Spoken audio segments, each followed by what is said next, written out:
A listener note, this story contains adult content and language. If you're listening to this podcast, you might want to go back and start at episode 1. This is a story being told in chronological order. Therefore, if you come in at episode 2, you might miss some details or context that are pretty important to the story. From Exclave Media, this is The Sicario Effect. Se busca a Pablo Escobar.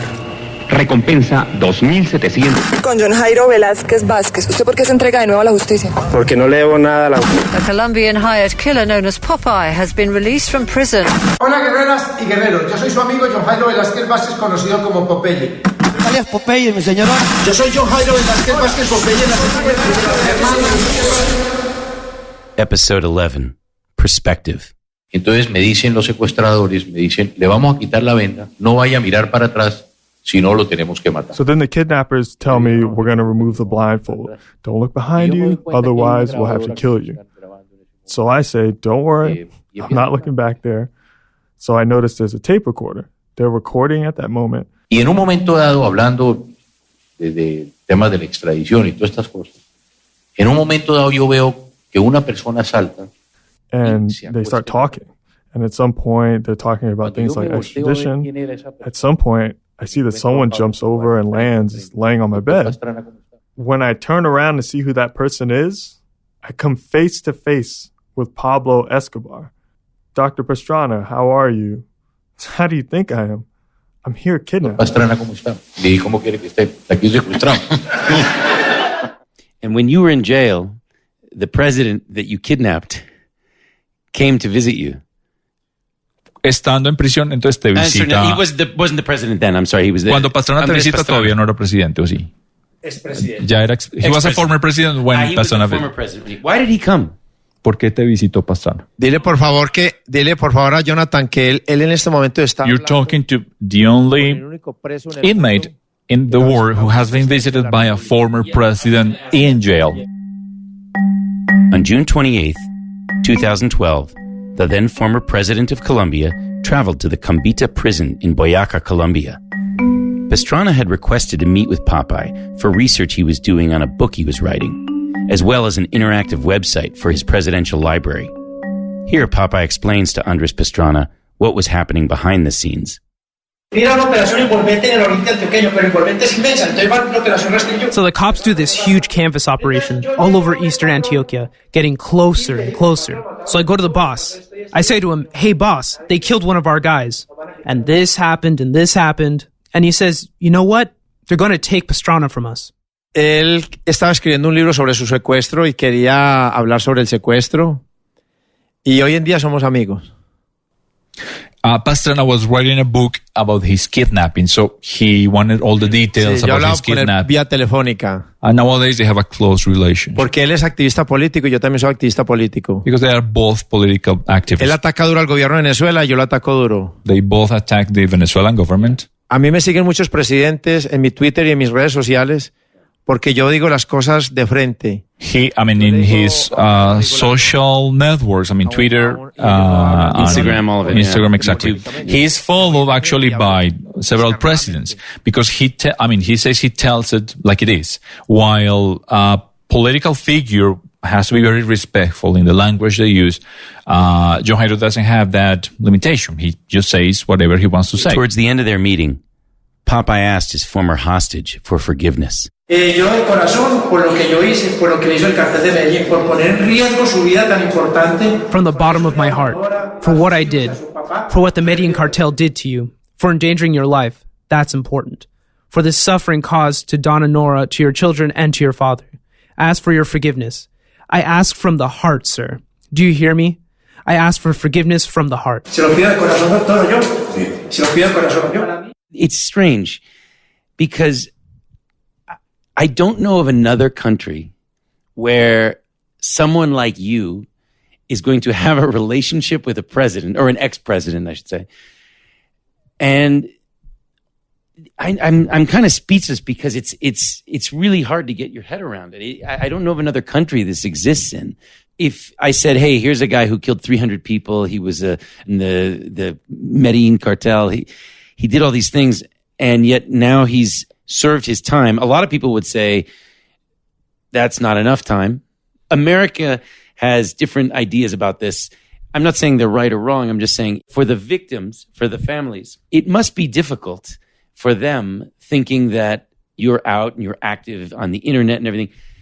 Have any of the families accepted your repentance? And are those that haven't?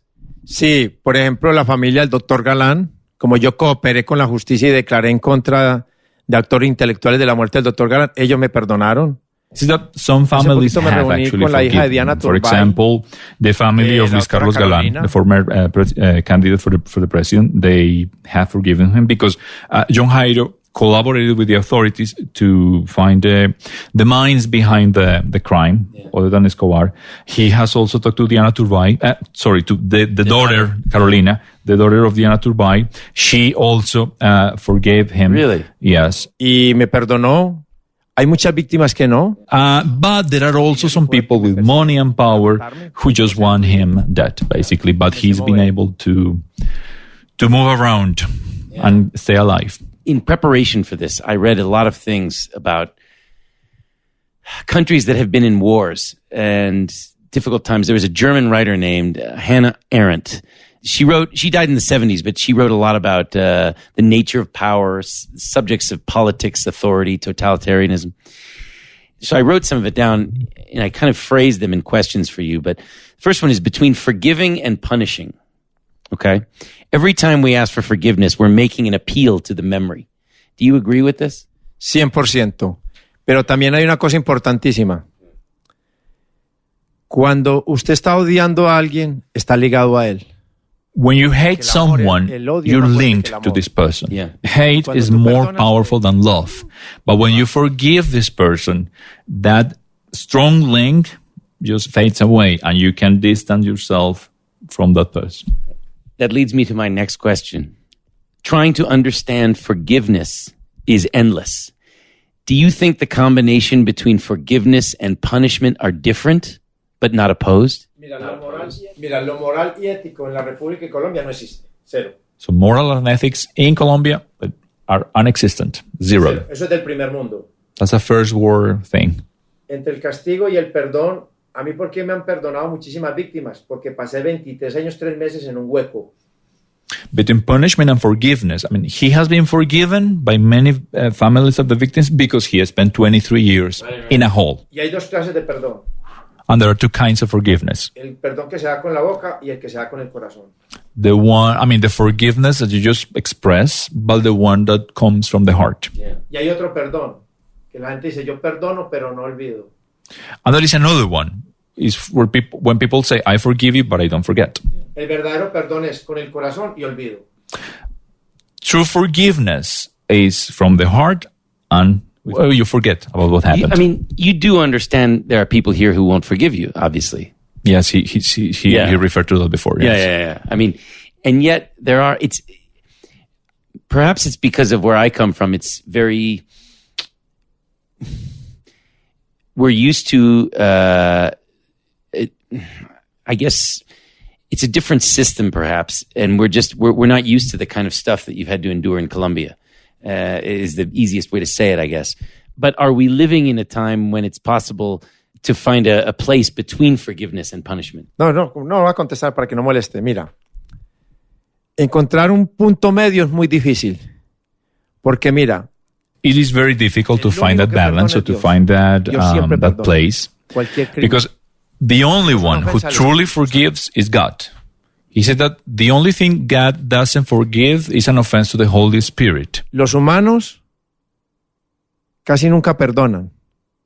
Las personas que perdonan son muy inteligentes, que tienen estudio, que son personas que... But humans, on the other hand, for humans it's very difficult to forgive. Are that the only ones who actually forgive are people like a high level of education. People who know that when you forgive, you distance yourself from the person who hurt you.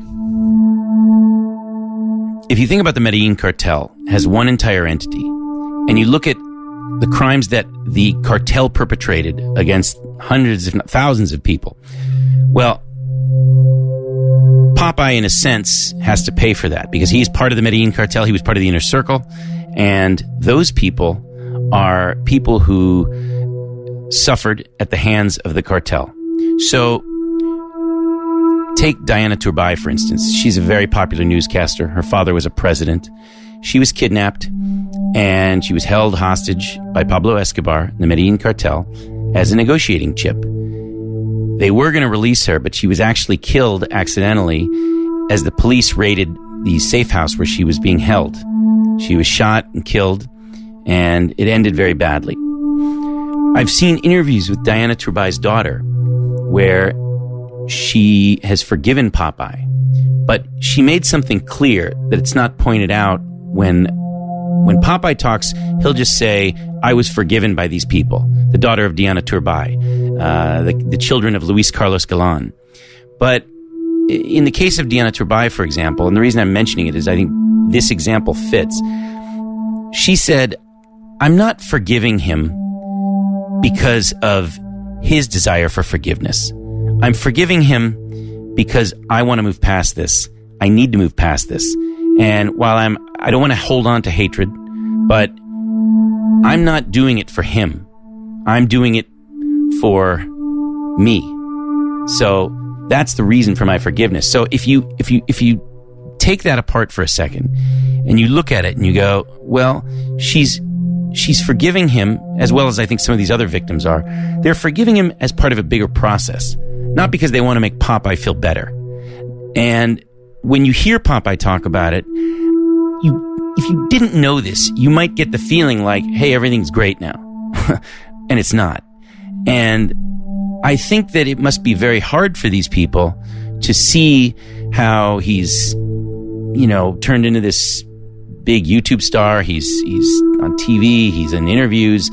And one of the sides to this story that I don't see him putting out there is these acts of forgiveness. They're not to appease Popeye. They're for those people themselves. Now, of course, you could make the argument that wouldn't that be part of the process anyway? Well, sure. But I think if you're trying to understand this, you have to look at it and go, it's not simple.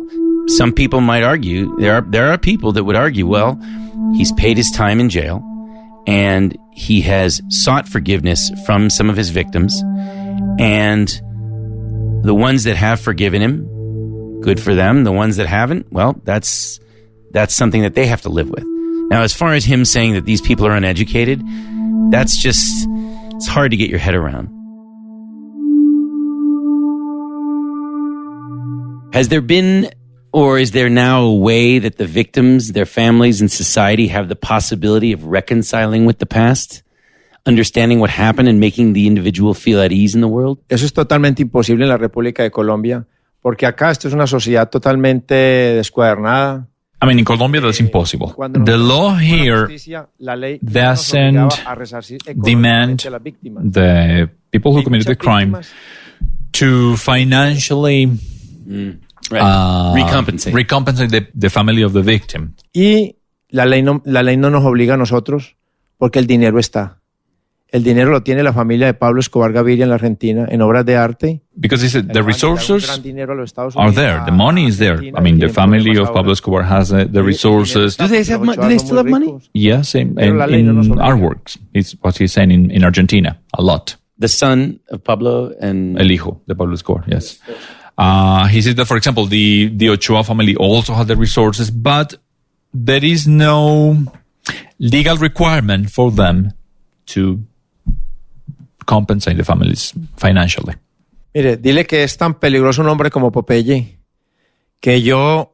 A man like him is so dangerous that in the making of a movie, he shot, how do you call this? Like a fake gun. A prop gun. Exactly. Yeah. He shot a prop gun 2 times and the country went into panic. That's why he decided to make this movie, like to tell the true story. In early 2017, Popeye changed careers. He co-starred in an independent film called Ex Sicario, a fictional story about a hitman who gets out of jail and tries to turn his life around. I guess the only thing is that it's not necessarily a question of forgiving or punishing, but finding out what happened and trying to understand. But to be clear, understanding doesn't mean denying the sort of, or denying things or explaining in ways that would lessen the impact of what happened. You're not denying what happened, but at the same time, you're not letting it be a burden, I guess. No, porque yo soy muy fuerte. Soy hecho en la sangre, en las rejas y en el dolor. Yo soy hijo del dolor y de las rejas. On the one hand, he's a very strong person because he was built, in pain, blood, and jail. And on the other hand, we live in a society that lives in violence. People die and they just go to the grave and the family continues with their living. So that combination makes him what he is now, move forward. I read something today, specifically, and it kind of summed up Colombia for me, okay? And in many ways, I think it applies to the story of John Jairo Velázquez Vázquez. One single truth does not exist. History is never complete. Everyone narrates from their point of view, from the role they may have played in the scheme of things. And when they intertwine their narratives and when they are transformed, enriched, they become more complex. Mira, la primera víctima de la guerra es la verdad. The first victim of war is truth. Es muy inteligente esto, sí, porque uno cuenta la verdad de su perspectiva. Yes, everyone tells their own story from their own perspective. But in the end, that's why think tanks are so important and so relevant, because in the end, they are the ones defining what is the truth. But it's a narrative of various voices. The victims who suffered, the perpetrators. Mira, es bien interesante toda esta reflexión. Me queda más claro que nunca que la primer víctima de la guerra es la verdad. This is a very interesting reflection. But for instance, for one of the guys of the cartel, just for setting a bomb and killing people, he will have to rot in prison in the United States. A nosotros tienen que matarnos en un calabozo de Estados Unidos porque tiramos una bomba, pero cuando el gobierno norteamericano tira una bomba en Afganistán que mata niños, hay que colocarle el corazón púrpura. Pero nosotros tenemos que ir a prisión de por vida. But the American government, the military, they can bomb a town or a school in some place like Afghanistan, and that's part of the war. They wouldn't have to be punished for that. Actually, they will get the Purple Heart for acts in war.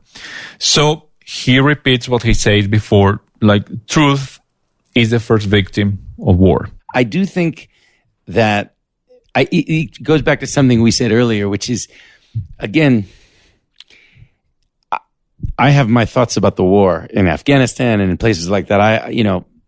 This is not the place to get into a huge discussion about that. However, there is something that they are fighting for that I think is people can get their heads around. People can understand, whether it's like you're fighting ISIS or Taliban, whatever. But at the same time, when you use it as the comparison to a guy from a cartel who's placing a bomb, it is hard to reconcile that. Un momento. Sí, claro, estamos totalmente de acuerdo. Sí, y realmente pues estoy como tratando de justificar en algo. It's very difficult to have a justification for this. To explain all these bad acts. Así sea de un gobierno o de un sicario. Por eso, cuando las guerras de los norteamericanos, el presidente no va preso, ni los marines. But por eso Popeye fue preso. You never see an American soldier, or nonetheless the American president, going to prison for acts of war, while he spent a lot of time in jail and in really bad conditions. He said that just having someone spend one single day in a cell at 50 degrees, Celsius degrees, and with no water, no food, that's very hard. And it's very difficult for people to go through that. Look, that was, you were paying for your crime. So, it's understandable. And yet at the same time, I think that this is where there is the contradiction, where we're going to agree to disagree. But I think that it's self-serving, just to be completely candid. However, I am open to different points of view. And I think as long as we can discuss that, I hope that it will. I hope that in some small way it will help this country move forward. Because the one word I said in the beginning is controversial, but I think that there is. Sí, porque realmente para construir la verdad, que es lo que se busca, para tener una sociedad sólida en Colombia. So yes, it is very important to build truth, because in the end, what happens in Colombia affects the United States. What happens in Afghanistan affects the United States. So putting together all these different pieces of truth is what in the end is going to help, build the real truth. Yeah. Fidel Castro once said in a court, history will absolve me. Do you think history will absolve you? Mira, yo soy una persona que ya pasé a la historia como un asesino.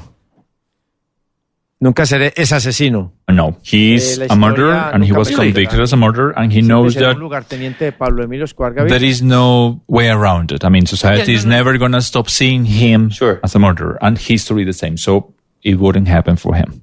A mí lo que me interesaba era pasar a la historia como un hombre leal. What he was interested about was going into history as a loyal man. Yeah. Por eso cuando me preguntan que si Pablo Escobar vuelve a aparecer, digo, me voy con él. That's why when he is asked if Pablo Escobar comes back from the grave, he will go back with him. If you died tomorrow and went to heaven or wherever, and you the afterlife, and you see Pablo Escobar, what will be the first thing you say to him?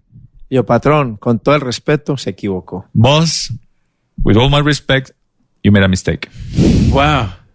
Okay.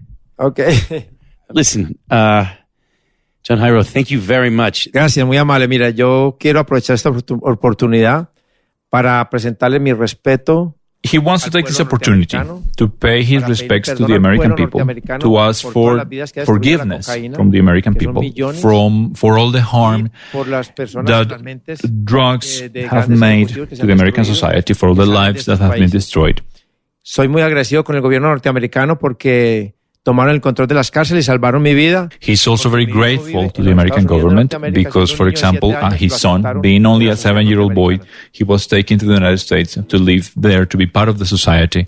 So he's very grateful. So your son is an American? Tu hijo es estadounidense. Sí, estadounidense. Yes. Sí. Se llama Mateo y vive en Nueva York. Oh. What does he do? I'm just curious. ¿Qué hace en New York? Él estudia y trabaja, tiene 21 años. He's 21. He studies and works. He lives in New York. Estudiando economía. He studies economics. What do you hope for him? ¿Qué quieres para tu hijo, John Jairo? Para mi hijo, que sea un profesional y que mi historia le sirva para que no pierda el tesoro más grande que tiene, su juventud, en un calabozo. He wants the best for his son. He wants his son to be a professional. He wants his experience and his story to serve as an example for his son, so he won't make the mistakes that he made. Porque yo también le quiero decir a mis víctimas de que yo perdí un gran tesoro, no eran dólares, ni oro, ni diamantes, mi juventud en un calabozo. He also wants to tell his victims that what he lost was not money or things. What he lost was his youth in a prison for 23 years. One thing about Popeye is that he tells his story a certain way. And he's very good at telling it. And the clearest thing, the thing that emerged the most right away after sitting with Popeye, is that he's very good and adept at moving the conversation in the direction he wants. He's kind of a master at it in some ways. And at the end of the day, there's narratives. And his narrative is a very powerful narrative. And a dangerous narrative, too. Because there's a lot of people out there being influenced by his narrative. But it's a selective way of telling the story. The New Yorker magazine, John Lee Anderson, who's an amazing writer, did an article about narcotourism in Colombia, and he talked about Popeye. There was a line in there which he said, he calls himself Popeye the Repentant. He doesn't sound that repentant, but he calls himself Popeye the Repentant. And I thought that line was very interesting because that's the paradox of this persona that he's invented today. The persona that Popeye has created for himself today is difficult for a lot of people to get their heads around. I thought I had an idea about Popeye, but once I got back to LA, that all changed.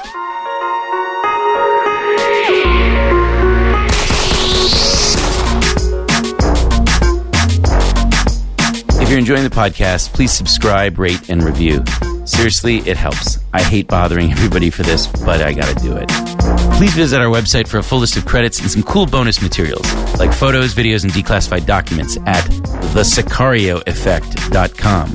If you're not sure how to spell it, it's the name of the podcast. Or you can follow us on Instagram at The Sicario Effect, or on Twitter at Sicario Effect. There is no the in the handle. And on Facebook at Exclave Media. I'm Jonathan Branstein, your host and writer. The show is produced by me, Caitlin Tyrrell, Ernie Hurtado, and Matt Olson. Our editor is William Broughton. Our engineer, sound design, and mix, Ernie Hurtado. Co-producer, Esteban Orozco. Music composed by Preston Nowakowski. Artwork, Juan Felipe Orozco. Additional music is composed by William Broughton. Interview translator, Alejandro Caseño. Additional translation, Juliet Restrepo, Christina Madrid. Production support was provided by Daniel Uria. Special thanks to Laura Kate Jones, Mauricio Builes, Alejandro Brugas, Alejandro Doring, Alexandra Doring, Tim Fufus, Tom Freston, Ross Bernard, Kelvin Wells II, Saad Mohseni, Yoshi Obayashi, Jeff Frankel, Stephen Molina, and the fabulous Los Hermanos Orozco. Additional thanks to the Museo Casa de la Memoria in Medellin, the Ronald Reagan Presidential Library, the George Bush Presidential Library and Museum, Michael Pinckney, Mary Finch, Iafit Medellin, Luisa Garces.